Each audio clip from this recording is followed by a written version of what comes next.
Hey everybody, welcome into Roll, titled the Alabama National Championship Special. If you're just joining us, this is show 2 of a 4-part series that we are so excited to bring to you each and every day leading up to the big day on Monday. I'm Hannah Chalker alongside Mike Johnson, and his resume is quite extensive in Alabama as a captain on the 2009 National Championship team as well as a former All-American. So he's got a lot of great insight to the Alabama program, and as always, we want you involved fans. We want your questions and comments throughout the show, so keep them rolling in. Yesterday, if you joined us late last night, 8 p.m. Eastern time, I guess that's not too late for some people, but we talked about the highlights in the Alabama season that got them here today to the national championship playing against Georgia. Today, we are going to break down Alabama versus Georgia in critical positions, and Mike, it's surprising how similar these two teams are. Yeah, they're built in each other's mirror image in a lot of different ways. Kirby Smart was around for some of those earlier teams that Nick Saban obviously forged Alabama in his early years, and it's almost crazy how Kirby Smart has really followed a very similar path to a few hiccups in the first year for Nick Saban and Kirby Smart at both their respective jobs, and all of a sudden in year 2 these teams start hitting their stride and start doing some of the things similar to what these head coaches want. Start playing well in the trenches, start playing with explosive hips, getting in the weight room, really starting to develop some of the younger players as they begin to recruit into these programs. And I think that Kirby Smart has done an exceptional job of not only getting Georgia to be the best version of Georgia, but really all of a sudden they have burst on the national scene in recruiting and on the field this year. And it all begins tonight. Alabama arrives at the Atlanta airport 7:15 p.m. Eastern time. We are going to have all of the coverage right here on the Alabama page and, of course, seccountry.com. And tomorrow is the big media day, the practice day. Alabama will actually practice in Mercedes-Benz Stadium. We will have all of the coverage there. We're excited, right, Mike? Yeah, definitely. Listen, I think it's interesting that Alabama is headed into town on a Friday. I think it's awesome they get a little bit of practice time and get to see Mercedes-Benz Stadium. Obviously, both these teams have been there this year, and so the weather being what it is, the craziness that's going to be around this game this weekend, I think it's important for both these squads to kind of get in and get their feet up under them back this weekend. Yep, it's going to be cold, so everyone stay warm out there. And we want you guys involved in this show. We have Gerald Lee here who says Roll Tide from Sand Rock, Alabama. Thanks for joining us, Gerald Lee. J.D. Nelson says Roll Tide Roll.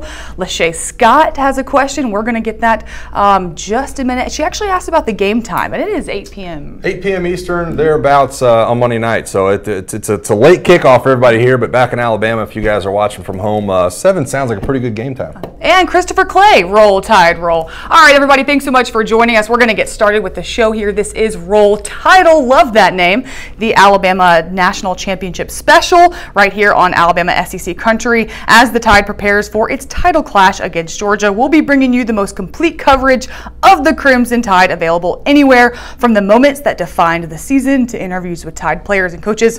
We'll have it here all week long. Like I said, yesterday's show, we talked about those highlights, the top moments of the season for the Crimson Tide. Today, we are breaking it down position by position in critical positions. We are going to start with quarterbacks. That's Jake Fromm against Jalen Hurts. Not listed on this graphic here. Well, it is. Their completion percentage. There you see at the bottom. Fromm has the edge, but what do you think about this matchup? Yeah, this is what everybody's talking about, right? Going into the game, which quarterback is better? And you have a true sophomore in Jalen Hurts that played in a national title game as a true freshman last year, and then you have across the field, you have Jake Fromm. And everybody's going to compare these two quarterbacks. They're not actually playing each other when you talk about some of the things they're doing, but very similar statistics in a lot of different ways. Obviously, Jake Fromm has the edge in terms of passing yards. He is a pocket quarterback, but Jalen showing up on the scene with 800 yards rushing. I think that in that graphic, in that dynamic, you've seen the differences between Alabama and Georgia this season on offense. It's been an offense for Alabama that has been led by Jalen Hurts' legs. They've been doing a lot of different things, allowing him to escape the pocket, really roll right, roll left, throw with his arm down the field. Jake Fromm throwing from the pocket, throwing on time, being able to get the ball out of his hands, not allowing the pass rush to get to him. It's been two different dynamics, but two very, very skilled players in terms of what they've been able to do. You see the passing touchdowns, 23-17, but the rushing touchdowns are in Alabama's favor. So everything that you look at in that graphic, one kind of offsets the other. Each of these guys have their own different skill set and both very good at what they do, and that's why both these teams are in the national title game. Mike, what about something that's not on a stat sheet, maturity level? You have Jake Fromm, the true freshman. He's 19 years old. Jalen Hurts, a sophomore. You can't really call him a veteran at this point, but he's been in 2 national championships, won one as a freshman. What do you think about the maturity level? Yeah, I think it's a big deal. Neither one of these guys are like huge in Heisman Trophy, conversations. You're not going to look at the sheet and be like, oh, you're not going to compare them to Baker Mayfield and Lamar Jackson. Just not who these guys are. It's not the style they play in. It's not the conference they play in or the division. But what you have are two guys that are able to lead these teams. How many times have you seen the highlight reel of Jalen Hurts telling everybody at Mississippi State, get on the bus, I'm going to take you there. And a guy like Jake Fromm comes on the field in the first quarter of Georgia's season. It's a 5-star Jacob Eason that's leading this team in the second year, and Jake Fromm shows he has the ability to take over. Really shows a lot of compassion, shows a lot of maturity for what he's been asked to do for this football team this year. I think both their leadership skills. And listen, Jake Fromm's young. He's not going to be looked at right now for this offense. When you look at Nick Chubb and Sony Michel to really lead them to the promised land, but you look over across the ball at Jalen Hurts. He's in that second year. He's really taken the reins of that offense and kind of put everybody on his back. You can really start to guess some of the things that they're doing with their arms. How successful is Jalen Hurts going to be through the air? But one thing you can't deny for either one of these guys, they have the intangibles to lead their teams, and that's why they're in the position they're in. And what Fromm did, able to settle down in the Rose Bowl, comeback victory over, of course, Oklahoma, that was impressive to me. That was very impressive to me. Yeah. All right, we are going to move along to all of the wonderful talent that both of these quarterbacks have around them, and running backs in particular. Georgia, something scary for the Alabama defense. They've got a triple three-headed monster back there, but one guy, Nick Chubb, the senior, has led the team all year long, and of course for Alabama, Damian Harris bulldozing through defenses as well. These stats, of course, are entire stats, not the specific player stats. They are stats for the entire running backs. These are the entire running back meeting rooms when you talk about the stats for the running backs at Alabama. And the carries are going to be down for Alabama here. You see 392 to 546. That's because Jalen Hurts is not a running back, and he has a ton of those carries in his back pocket as well. But the rushing yard per game's up for both these teams. Actually, the receiving yards per game favor Bama, which I think is shocking for a lot of people when you look at DeAndre Swift and some of the things he's been able to do for Georgia this year. But listen, both of these teams are extremely good running the ball. That's the bread and butter. And I think that when you look at Jalen Hurts and Jake Fromm, those two guys have their own, conversation about quarterbacking. But I think Kirby's smart in a lot of different ways. When you look at these running back rooms, it's like he got to Georgia and said, okay, we're going to do what Alabama did in the running back room. Bo Scarborough and Damian Harris and Najee Harris and Joshua Jacobs, and the list keeps going. You look over across at Georgia, and all of a sudden they had those two seniors coming back this year, Sony Michel and Nick Chubb, DeAndre Swift, Brian Harry, and all these guys kind of breaking on the scene. And so I don't know that you give an edge to either one. I think it's a little bit of a toss-up. I think that Georgia has such an explosive running game, and Alabama does too in a lot of certain ways. And so this one, to me, I don't know if it favors either one. I think you have to look up front of the offensive lines and the defensive lines that are going to be in front of these guys if you really want to find out who is going to have the edge in the rushing game. Moving right along to wide receivers, downfield threats for both teams. And this is something that's a big question mark, right, for Alabama. A lot of people have talked about, what can Calvin Ridley do? We'll get to him a little bit more later in the game, but who else does Alabama have downfield? Well, Henry Ruggs. Yeah, they definitely do. You talk about Calvin Ridley. I thought he had an interesting comment last week. He said it's almost embarrassing when you get in the wide receiver room and you look at these charts of the catches, and he's got so many more than any other wide receiver on the team. And he gets in these rooms and they start putting the charts up, and he goes, man, I almost blush a little bit because everybody else is so far below me. And it's not, it's not by his design. It's just how things have kind of turned out. Jalen Hurts feels very comfortable getting the ball to Calvin Ridley. It's made for a lot of success in the passing game this year. I thought one of the things that was exciting from the Sugar Bowl, not to look past, is the ability that Jalen Hurts had last week to kind of disperse the ball throughout his teammates. And you look at it, I think he found 9 different receivers, including the big Deron Payne on the for the goal line touchdown. But Calvin Ridley gets a catch, Henry Ruggs a couple of catches, Najee Harris, Bo Scarborough, Irv Smith Jr., Devontae Smith. All these guys were involved in the passing game. It's just not something you've seen out of Alabama a lot this year. So maybe Jalen Hurts right here in the fourth quarter of this season starting to come along in terms of kind of getting the ball around to everybody. I think it makes for an incredibly special matchup, and I think that all of a sudden you look at some of these younger guys that are in the wide receiver corps for Alabama and understand that, hey, you know what, this is a little bit different of a ball game. I know a lot of people have said that this is going to be a low-scoring game, that the defense, of course, is going to be the main storyline. I disagree. Really? All of these offensive weapons that we just talked about and highlighted, don't you think that there is going to be a lot of points scored? Well, I think that what you have is two offenses that are not going to take a ton of chances. Yeah. Jake Fromm's not going to throw downfield in a double coverage. Jalen Hurts for sure is not going to throw downfield in double coverage. You're not going to, chance, a lot of flea flicker plays and a lot of option tosses. That's just not what these offenses do. Kirby Smart and Nick Saban understand that before you go win the game, you have to not lose the game. You can't have the turnovers, you can't have the interceptions, you can't have the fumbles, you can't have the special teams miscues. And so I think that the way both of these teams approach this game, I think it starts out being a little bit of a field position game. I think that whoever can really get on top in their kickoff return teams, their coverage teams, their punting game, whoever can force the other offense to have to go the length of the field. On short fields, I think both these offenses become explosive. But if you have to march 90 yards down to get the touchdown, then all of a sudden I think the touchdowns and the points start to go down a little bit. Let's highlight both of these defenses. For Georgia, Roquan Smith, the SEC Championship MVP. He's an absolute beast. And for Alabama, Minkah Fitzpatrick, the ball hawk. He's a leader on defense. He's also basically the straw that stirs this Alabama defensive drink, for lack of a better term. Both of these defenses are big time, but Alabama does have the slight advantage in the stats here. Yeah, listen, it's almost, and I don't want to say it because I think Nick Saban and his squad get a ton of credit, but it's almost ho-hum at this point, where you look at these Alabama defenses and there's number 1 rankings and number 2 rankings, and they're just a little bit better at a lot of things than a lot of other defenses are. But Georgia, obviously, very dominant in their own right. I think that was one of the most shocking things when you look back at the Rose Bowl, that Oklahoma, in a lot of different ways, in that first half especially, put up 31 points. They were able to do some things you haven't seen done on Georgia this year. Some misdirection really opened up some lanes in the running game. Roquan Smith was, you're not used to seeing Roquan making drag down tackles. Usually he's, plugging a hole against some of these strong running games. And so I think that when you put these two teams side by side, when you look at them defensively, you look at the running yards per games, but then you look across the ball and understand how they're going to be attacked this weekend. I think that Jim Chaney and the Georgia offense try to go with a ton of misdirection. I think that Alabama and Brian Dable do the same thing, because you understand that the way that these defenses are built, and Kirby Smart built it in Nick Saban's image, they're built for that point of attack. They're built right there in the front 7 to not allow anybody to run between the tackles. And I think that the answer will be whatever each offense is able to do against them. I think it's going to be minimal. I'm going to disagree with you a little bit. I think this is a low-scoring game. I think we come in under the spread for sure. I think you take the popular vote on that one. Everybody disagrees with me, but that's okay. We'll just have to wait and see. Let's talk about the X factor to this game. Of course, I think it's the X factor. I could be completely wrong, but that's special teams. Yep. Andy Papanastos for Alabama, Rodrigo Blankenship for Georgia, and something that kind of goes in Georgia's way here is that Blankenship has had to make some big-time field goals. Of course, the 55-yarder against Oklahoma in the Rose Bowl. He had to make some critical field goals against Notre Dame. Does Georgia have the edge here when it comes to field goals late in the game when there's a lot of pressure and dramatics on the line? I think they do. I think that when you look at Alabama and their field goal kicker situation, and J.K. Scott actually has that long of 48. This is not an Alabama field goal unit that's going to line up from the 35-yard line and attempt a 52-yard kick. It's just not how they've been built over the last couple of years at that kicker position. Andy Papanastos has been a great find. He was an Ole Miss transfer. He comes over and he's kind of getting that graduate year, and he's able to do certain things in the field goal game that have made them feel really comfortable about putting him on the field.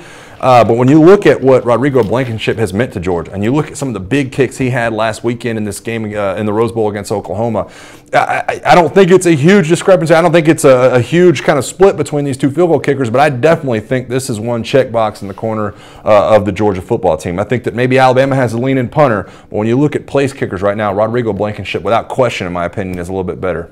Something to note, too, both of these teams don't allow a lot of yards on kick returns, punt returns. What does that say? Yeah, listen, I think you saw that start off the game last week in such a good way in the Sugar Bowl. I think you saw Trevon Diggs, he's able to fly down, really set the tone on the opening kickoff. All of a sudden, Clemson is pinned back. They're at their own 10-yard line, 15-yard line, 18-yard line, coming out for some of these drives.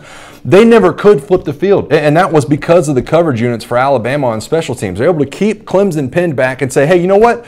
You have a very good offense, but you cannot go 80 yards on us. You can't go 85 yards on us. This is not something we're going to allow you. You're going to make plays here and there, but if we have to make you go the length of the field, you're not going to be successful. And I thought that was incredible for Alabama on their coverage units to be able to set the tone. I think that Alabama has to be hoping that things happen in the same way this weekend. I think their coverage units have been so good recently. They've been better at ball security, fielding punts. They've been able to really make some drag down tackles there in their coverage game. And I think that Alabama, like I said, has to hope that that game starts out a lot like they did last week in the Sugar Bowl. All right, guys, if you're just now joining us, this is Roll Title, the Alabama Championship Special here on SEC Country as Alabama prepares for its title clash against Georgia. We'll bring you the most complete coverage of the Crimson Tide available anywhere, from the moments that defined the season to interviews interviews with Tide players and coaches. We'll be here all week long, and we're right here today talking about Alabama versus Georgia in critical positions and breaking down those matchups. We want to get to your questions and comments here, and I found some good ones. Keith Fernandez says, what do you think about everyone saying Jake is going to outplay Jalen? Well, I think that you have to approach it from different dynamics. And I think it's not as simple as saying that one quarterback's better than the other. They both have very different skill sets. You're just not going to ask one guy to do the same things the other guy's going to do. You know, you're not going to ask Jalen Hurts to hit a 5-step drop and hit these hitch passes or you know, hit these sluggo routes or, you know, throw the 9 balls downfield. It's just not something Jalen Hurts does. He's good in play action. He's good at, you know, at moving the pocket.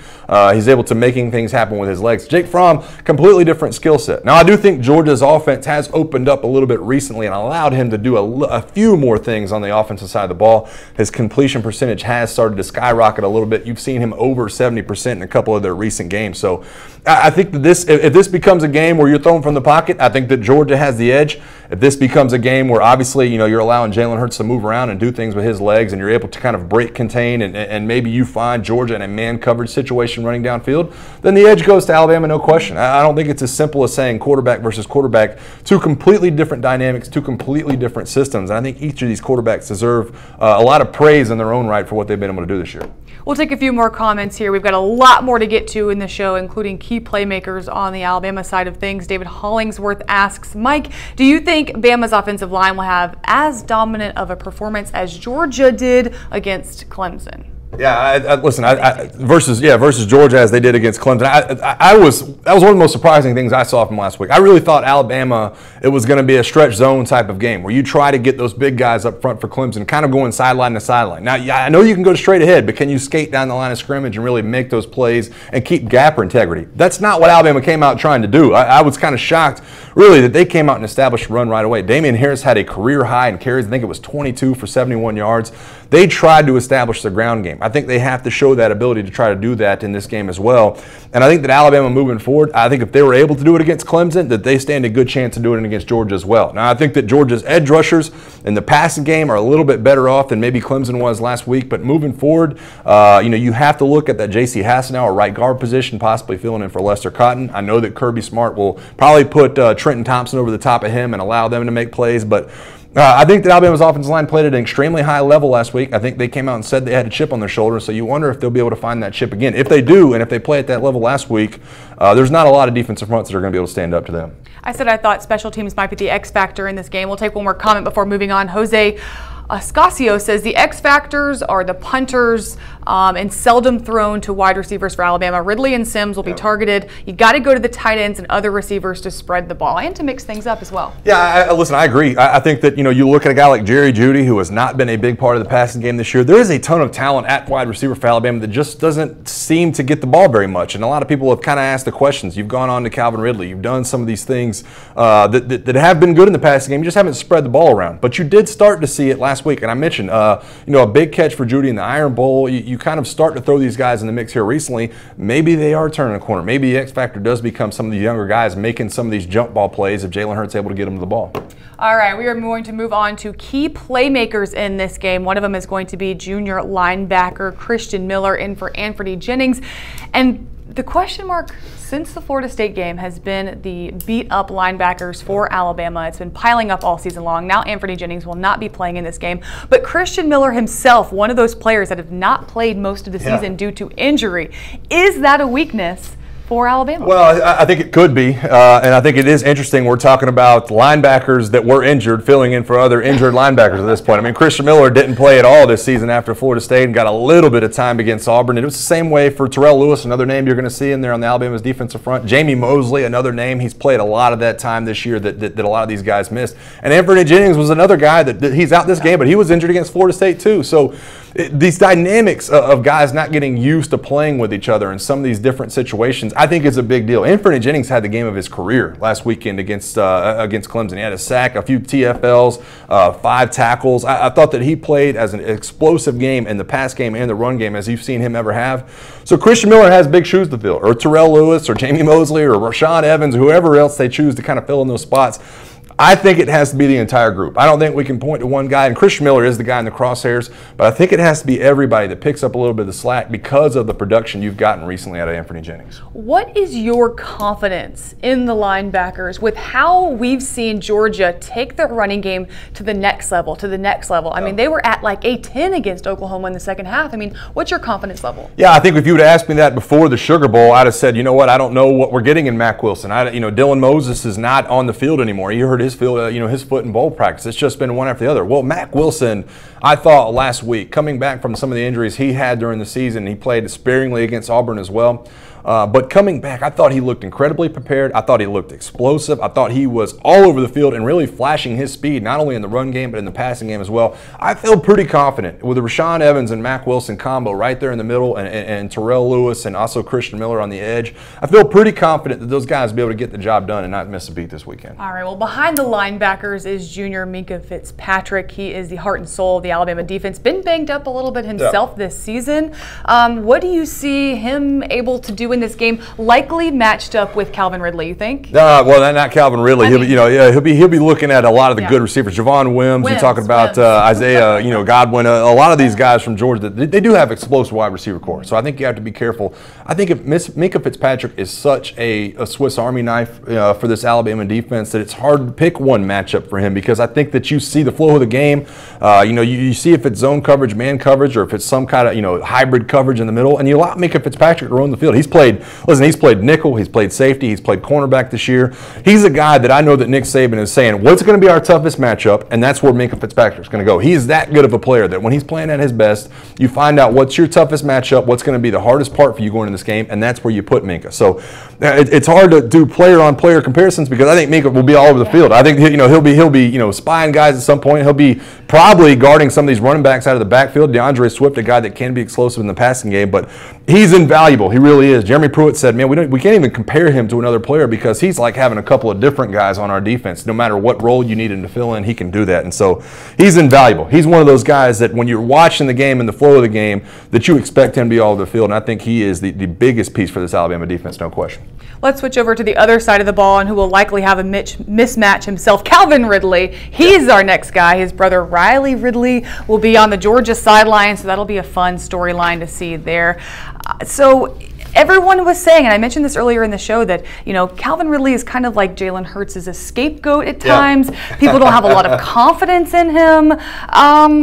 And if you shut down Calvin Ridley, I mean, you've got a few more weapons out there, but he's the main downfield threat for Alabama. Yeah, it's going to be interesting to see how they use him. I think that this is where Bama can get a little bit of an edge. I think that Georgia has a good secondary. I don't know if they have an elite secondary, and I think that Calvin Ridley right now is an elite wide receiver. You've heard coaches all year. I mean, Kevin Sumlin, Dan Mullen, guys that have watched Calvin Ridley up close have said he's the best player on the field. Offense or defense or on either team, Calvin Ridley is the best player on the field. He's explosive. And so at times this year, you have seen him. You've seen him in the play action game, some of the slow go routes that Jalen Hurts has found over the middle. If he can find Calvin Ridley, because I think that Georgia will be double teaming Calvin Ridley, if he can find him in certain spots, I think he makes for explosive plays. We mentioned earlier the depth at the wide receiver position for Alabama. I think they start to show through. And if you can somehow shake Calvin Ridley loose, being in the play action game, then I think it makes for explosive plays all over the field, because that's the one guy you have to key on. And if you're Georgia, and if they allow him to kind of get under their skin or get behind the secondary, then I think it's a big deal for Alabama. If Hurts can find Ridley down the field, what's your confidence level in Hurts? Well, listen, I think that Jalen Hurts has done a good job of finding receivers this year. I mean, he has a pretty high completion percentage. My question for Jalen Hurts has always been, can we go into this game and hit guys in strides? Allow these guys to make moves after the catch. Allow them to get their yardage up after the catch, their yak, if you will. And that's just something Jalen hasn't done much this year. He's had completions, he's had good throws, but it's almost like he's throwing it close to the ground to avoid throwing it into traffic or throwing for a possible interception. I want to see some of these guys get hit in stride. These crossing routes, I mentioned the play action a ton, the slow goes, the comeback routes. Hit these guys in stride where they can make moves after they get the ball in their hand. That's what Calvin Ridley wants to do. That's what this whole wide receiver core wants to do. So that's the biggest question I have moving forward with Jalen Hurts. Not about getting the ball to him, but making sure you get it in a place where they can do something with it afterward. Protecting Hurts's blind side, left tackle Jonah Williams. He'll be responsible for keeping pressure off from the outside, stopping guys like Lorenzo Carter, Davin Bellamy. How key is he to this game? He's as big as it comes, and I think that what you've seen, if you've been following Alabama's season, and if you watch the way they've matched up against speed rushers, they've seen a lot of good ones. You know, you had some speed rushers from Florida State. You had the guys that, you know, and Arden Key and some of the other players for playing LSU earlier in this year. Against speed rushers, Alabama's defense has not been great, but I think when you look, Alabama's offensive line, has not been that great, but I think when you look at Georgia's defense and look at the way they match up, I think they're going to try to contain Jalen Hurts in the pocket. I think they get a lot of bull rushes up front. So Jonah Williams being the left tackle, Matty Womack the right tackle, what can they do against Lorenzo Carter and Davin Bellamy? Can they keep them off Jalen Hurts? Can they allow Jalen to move around in the pocket and do Jalen type things? To me, it's one of the biggest X factors for Alabama offensively, because Jalen needs to be able to move around in the pocket. He's not going to be a pocket passer. Well, all of a sudden you need those tackles to step up to the plate. Georgia's front seven is very good, specifically at those rush-in positions. So I think there's a huge weight on these offensive tackle shoulders moving into this game. Fun thing about Jonah, you guys might not know this. He's very familiar with Georgia. His dad went to Georgia. His dad played for Georgia. He went to Marist High School, which is in Georgia, around the metro Atlanta, before moving out to California. He was such a big Georgia fan that when he was lifting weights in his basement in high school out in California, he had a Georgia flag above him so that when he lifted the weights, he could see the Georgia flag. It is interesting. You wonder, you know, with the way Georgia's been recruiting lately, you fast forward a couple of years and you wonder if Jonah had not ended up at Georgia. And so, but I think Alabama fans are obviously very lucky to have him. He's a guy that stepped on campus and has played every game since he got to the University of Alabama, starting at right tackle last year as a true freshman. He's played incredibly well. You know, he flips over to the left tackle position this year, and I think that he's held his own in a lot of different ways. I don't think Alabama's offensive line is as great as they've seen in the past. And you go back to some of the offensive lines they've had recently with the Chance Warmacks of the world, Barrett Jones.